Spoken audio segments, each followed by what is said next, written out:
Yo, what's up? It's your boy Cal, and today we have Michael Jordan underrated years as a Wizard.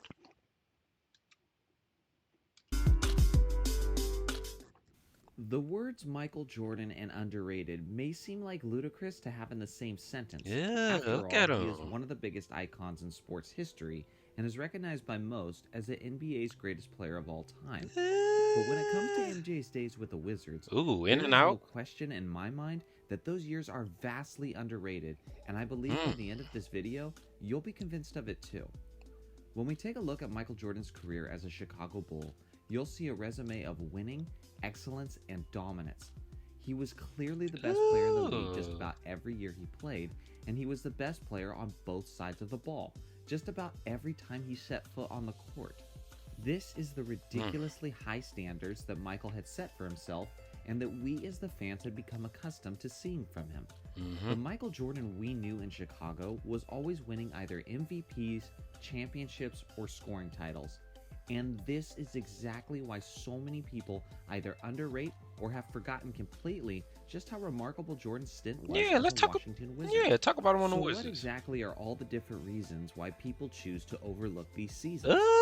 Well, Uh, for one, as I just mentioned, the bar was set absurdly high by his Chicago Day standards. ooh. Number two, some believed his return tarnished the perfect ending of his career in Chicago. How? How did him returning? I that don't make sense. And number three, the bitter ending of Jordan's relationship with the Washington Wizards organization. After Jordan retired as a player from the Wizards, Jordan assumed that he would be able to return to his front office position as director of basketball operations with the Wizards. Unfortunately, that was not the case. Soon after Jordan's retirement as a Wizards player, Washington's Wizards owner Abe Pollin fired Jordan as the team's president Why would you fire Michael Jordan? Give You better have a good explanation for this. of basketball operations. Jordan's previous tenure with the Wizards front office had produced mixed results. Many of Jordan's decisions as an executive did not pan out, including his decision to draft Kwame Brown straight out of high school, who ended up being a bust and was traded just 4 seasons after Jordan had drafted him. What did y'all see in Kwame Brown? Is it a Kwame Brown mixtape out here? Jordan later stated that he felt betrayed, and that if he had known that he would be fired upon retiring as a player, he would have never come back to play for the Wizards in the first place.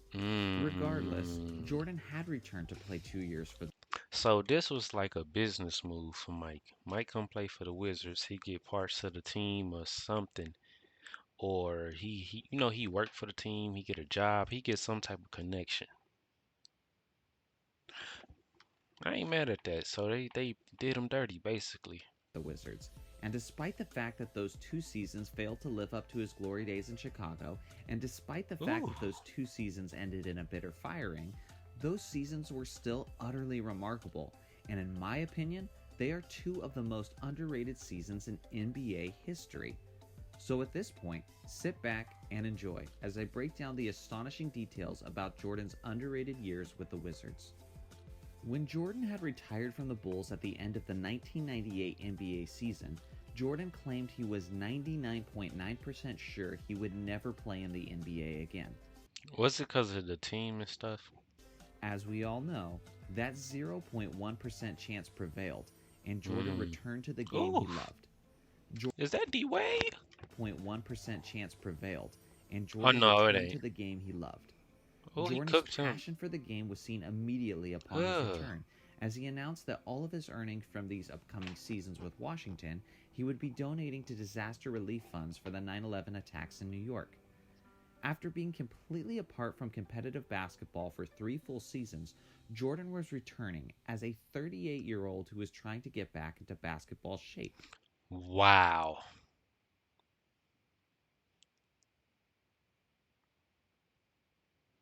Out here trying to get back into shape. Wow. Doing so much for the game. The comeback had plenty of physical obstacles as well. Jordan was heading into his return dealing with tendonitis in his wrist and in both of his knees. During a Ugh. pickup game that offseason, Ron Artest had broke two of Jordan's ribs while playing physical defense on MJ. Bro, he always doing something. Jordan would also go on to have fluid drained from his knees multiple times throughout that year. Michael Jordan was joining the Wizards. So he basically was like Joel Embiid.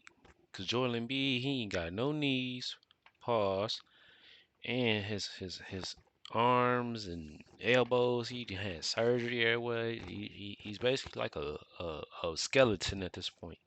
That's how Mike basically is, and he 38 at that. Still scoring all these, but how? Nah, bro. When you really think about that, that's crazy. That's really crazy, bro. As a 6'6" shooting guard to be scoring all these points still, bro. Team, who had finished the previous season with the third worst record in the entire NBA at 19-63, despite the fact that they were playing in a much weaker Eastern Conference. They also had the second worst defense in the league in terms of opponents' points per game. They weren't just a lottery team, the Wizards were coming off of their worst season in franchise history. Oh my God. So this is, we know the Wizards is trash, but this is like bottom of the barrel. Man, he out there by himself. They could have double teamed him the whole game if they wanted to. You know, other teams and stuff. And he's still getting buckets. The deck was stacked against him, and Jordan and the Wizards' 0-1-0-2 season got off to a slow start at 2-9, but they began to figure things out and went on a 9-game Ooh, winning streak to improve their record to 14-12. 14 and 12. Okay, so now they 14 and 12. Okay, so they 500. They above 500. Okay. And how did they get that? Michael Jordan, obviously. Don't, it ain't nobody else. Jordan got them. Jordan went on a 9-game winning streak. Man, with broken knees and elbows and being 38, getting back in condition after 3 years. Man, he was rusty, still being Jordan at 38. Imagine he had some people that could actually hoop with him. Oh man, that's scary, dog. Just 2 games later, Jordan had his worst performance of his return, shooting 2 for 10 from the field, finishing with only 6 points, and losing by 27 points to the Indiana Pacers. Okay, yeah, that's kind of bad right there.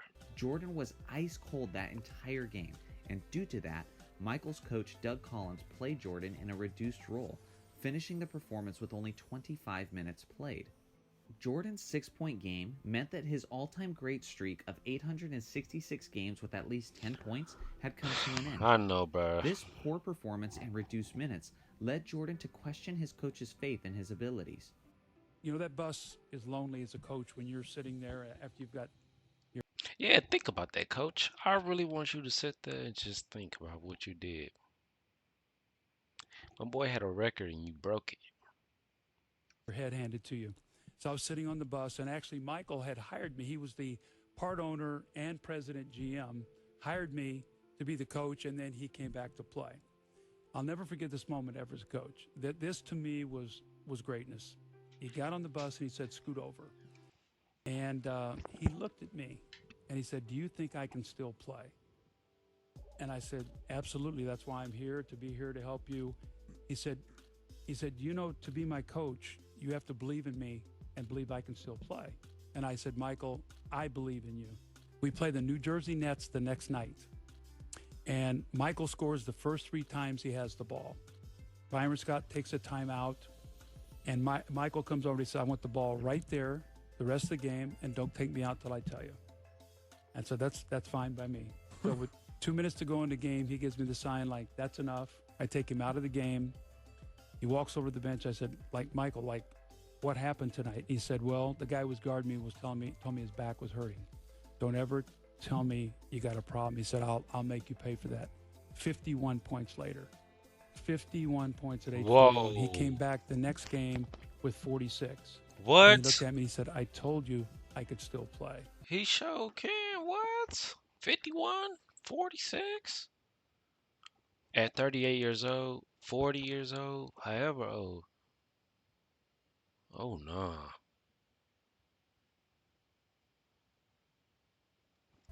Jordan responded in the following game the way a Oh. champion responds. He proved beyond a shadow of a doubt that he could still play in this league. Jordan was Ugh. torching the Charlotte Hornets, playing like a man possessed.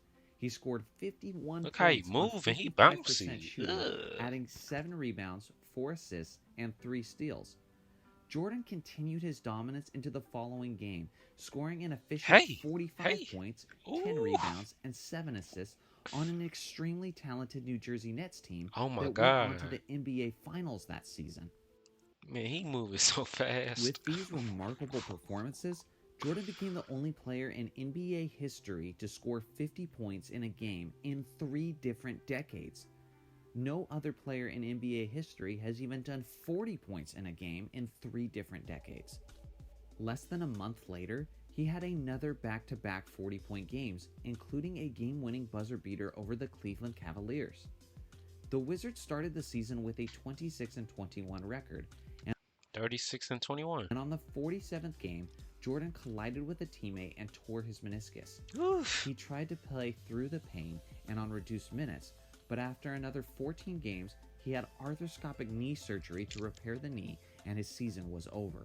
Oh. Before Jordan's injury occurred, Jordan was averaging 25.1 points per game. Bro, Jordan was never washed, bro. He might have been a little older, but this 25 points. Oh, he don't average 30 like he used to. Oh, he don't average 35. Oh, he don't average 40 like bro, he's averaging 25. Give me 25 points per game today. 6 and 5. And a steal and a half. Meaning some games he getting 2, 3, 4. Oh my God, bro. Nah. 6.2 assists, 5.3 rebounds, and 1.5 steals per game. That's the best guard ever, It's bro. unfortunate that we didn't get to see a healthy Jordan make it through the season, because the reality was he was getting better as the season progressed and as he got back into basketball shape. In his last 20 Best games player leading ever. up to his injury, Jordan was averaging 27.5 points per game. What? Last 20 before he got hurt.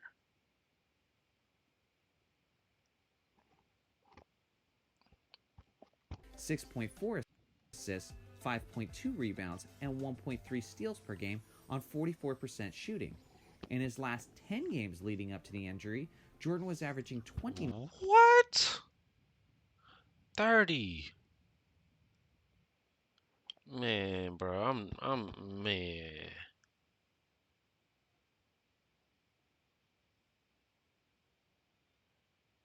9.7 points, 6.6 assists, 6.1 rebounds, 1.2 steals on 47% shooting. Also, before Jordan's injury, the Wizards were on a 47-win pace and were well in the playoff hunt. Up to that point, no team in NBA history had ever been a sub-20 win team and got on to have a winning record the following season. Jordan Yeah, had the that says a Wizards lot. well on their way up until the meniscus happened. Something else to consider is that the Wizards' second option, Richard Hamilton, missed 5 weeks of their 26-21 stretch due to Hamilton's groin injury. After Hamilton healed and returned to the floor, the Wizards went on a remarkable 15-1 streak while they had both Jordan and Hamilton healthy. They was 15 and 1. That's like championship vibes.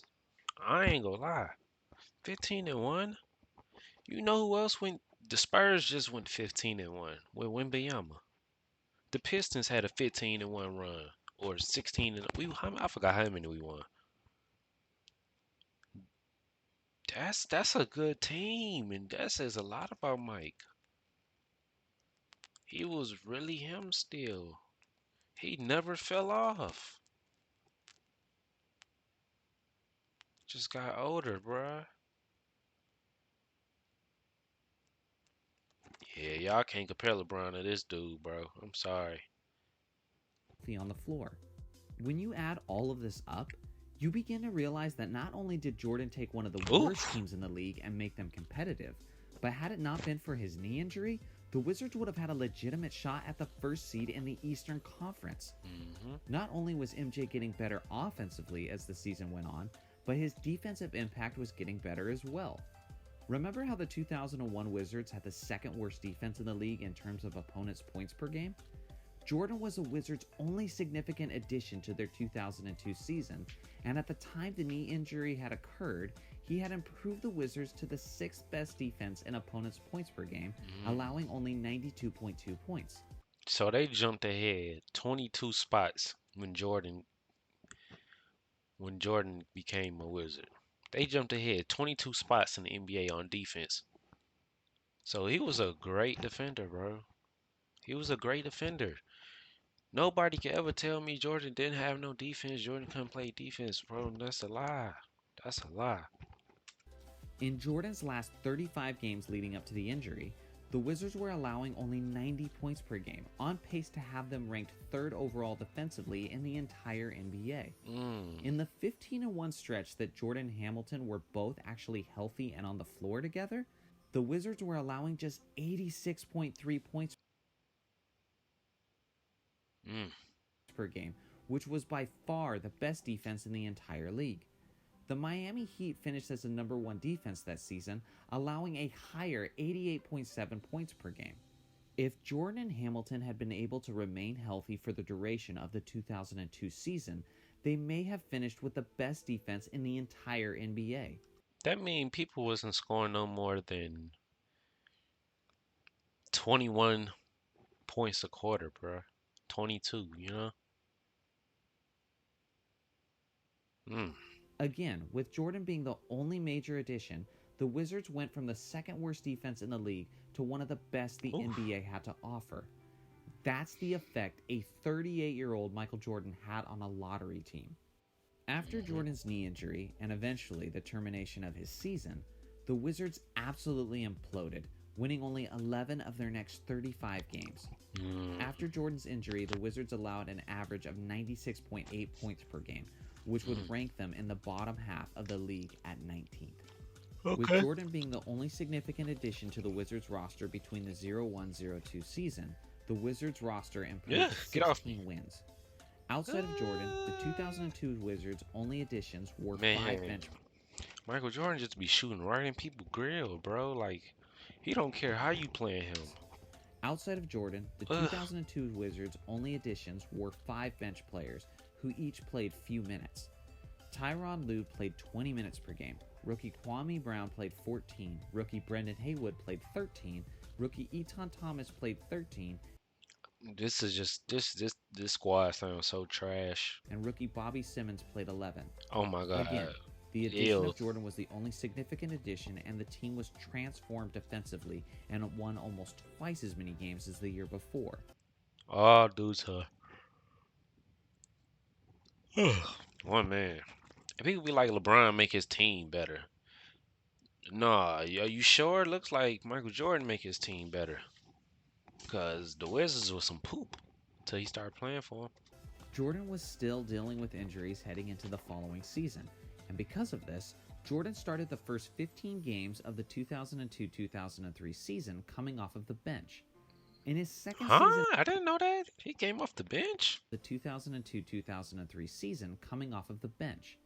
In his second season in Washington, Jordan was the only Wizard to play all 82 games, and he was 40 years old. Say that one more time, bro. Season coming off of the bench. In his second season in Washington, Jordan was the only Wizard to play all 82 games, and he was 40 years old. The only Wizard to play all 82 games, and he was 40 years old in 2002 to 2003. Meaning I was 1 or possibly 2 years. I was 1 years old during this season when it first started. Bruh, this man, this is crazy. He played, man, nah, bro. If you could play every game, bro, you can't compare yourself. You can't compare yourself to him, bro. Mm-mm. He also became the only 40-year-old in NBA history to score over 40 points in a game, which he did several times that season. He also became the oldest player in NBA history to average at least 20 points per game. Despite the best efforts of a 40-year-old legend, the Wizards still fell short of the Eastern Conference playoffs. So let's take a look at some of Jordan's numbers with the Wizards in comparison Yeah, to they was last year's trash. I'm not numbers from some of surprised. today's modern NBA. I'm not surprised they was trash. So 39 years old, 40-year-old MJ averaging 23. What?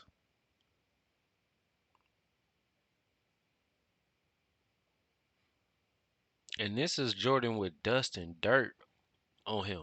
This ain't fresh, fresh from UNC, the one, the chip or two, Jordan, and I mean, this is, you know, sweeping the dust off.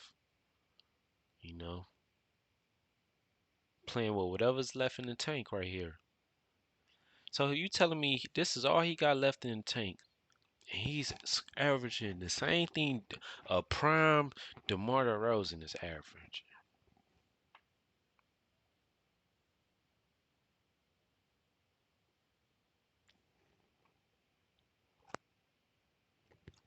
stars. As you can see, in many of these cases, Jordan's numbers were just as good, if not better, than a lot of today's modern NBA.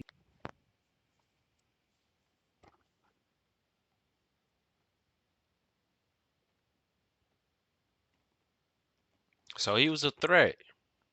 He's a threat for sure. stars. Also, consider the fact that we're comparing the numbers of an injury laden 40-year-old player to young, healthy players Look at the age difference in all these players. He got 12, 10 plus on all these players, 10, 15. in the prime of their careers.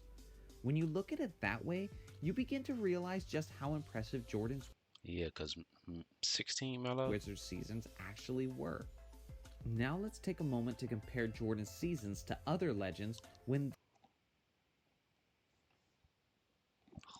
Vince Carter, 6 points. Okay. they played as a 38 or 39-year-old. Vince Carter was As you trash, can so as see, he got older, these I ain't gonna numbers lie. aren't even close to Jordan's level of production at the same age. Jordan was just on another level completely, performing at a level that the league had never seen before or since at that age. So now that we've just thoroughly examined Jordan's production and how he impacted one of the worst teams in the NBA by joining them, let's pause for a moment to consider what may have happened if he spent those comeback years on an actual contender instead of a lottery team. If he had played for a contender, he likely would have been able to preserve his health and minutes for the playoffs. And he would have won ring number 7. What if he had joined his old running mate Scottie Pippen on a loaded and contending Blazers team? What if he returned to Phil Jackson to play alongside Shaq and Kobe on the dynamic Lakers?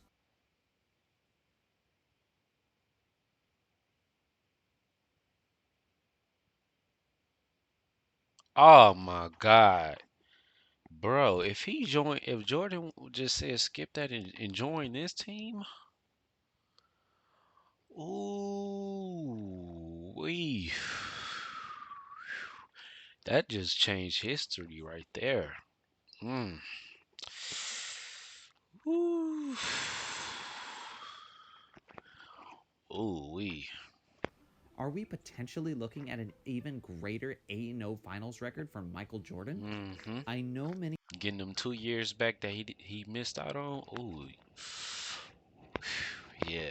people these days, especially the younger crowd, like to discredit Jordan's legacy because of the perceived And you got, and this is the craziest part about this video. You got LeBron that just pick and choose whatever team he want to goes to. Jordan is just doing this for the love of the game, going to the Wizards.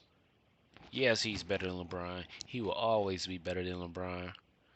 Old him better than LeBron. Young him better than LeBron. Cause look what he doing for the game. He said, "Man, I ain't even gonna cheat the system like that. I'm gonna go to the sorriest team and I'm gonna work our way up."